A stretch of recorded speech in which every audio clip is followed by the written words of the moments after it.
Well, lots of parents in the mid-state dealing with school bus issues this year, such as canceled routes and a shortage of drivers. But one mother had to deal with a much scarier issue last week. Seth Kaplan reports tonight.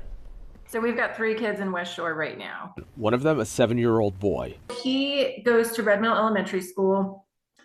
He is special needs but fully functioning. Stephanie Davies says he rides to school on a van operated by Roar.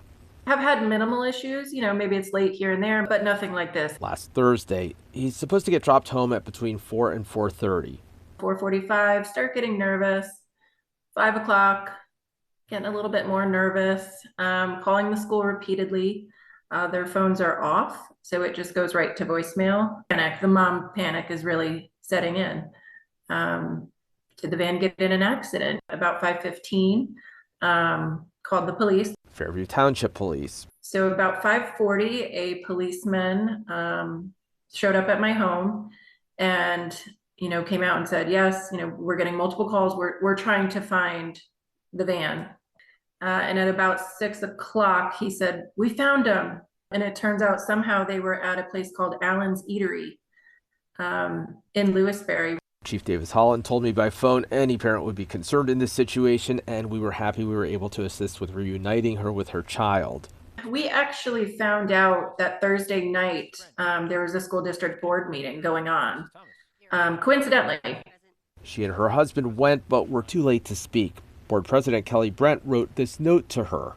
And I will say she was very, vocal with wanting to hear what we had to say. But she says she's gotten the runaround from administrators. So we contacted Kelly Brent, the board president, who told me by phone, as a mother, I can only imagine how terrified she must have been.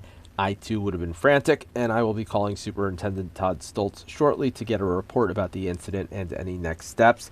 And after we spoke with her, we heard back from Roar that it was looking into everything with the district, and then from a district spokesperson who tells us a substitute driver entered the first destination incorrectly into GPS as Front Street in Harrisburg instead of Front Street in Lewisberry, which took the bus well off course. At about 4:20, the driver called Roar, which called the district, which says it did try reaching affected families and reached many of them. At 4:45, the driver called again. Bad traffic crossing back along I-83, so GPS rerouted the van.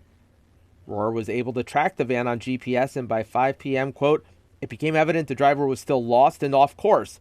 Roar staff instructed the driver to pull over at a safe location rather than continuing to struggle with navigation and deviations from the intended route. The district spokesperson tells us school district and Roar staff have been debriefing and discussing where things could have been done differently, including the need for a second set of phone calls to update families when the initial delay went longer than expected. Communication of accurate, timely information is a shared goal between the district and Roar. This is obviously a stressful event for everyone involved.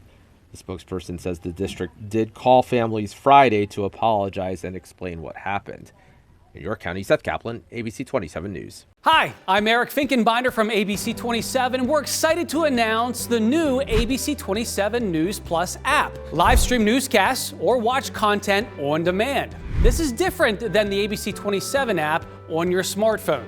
You can check this out at home, and it's very easy to use. With a Fire Stick, go to the homepage, scroll down to search. From there, enter ABC 27. Move over to the apps, and there we are. Click the icon and install. It's just that easy.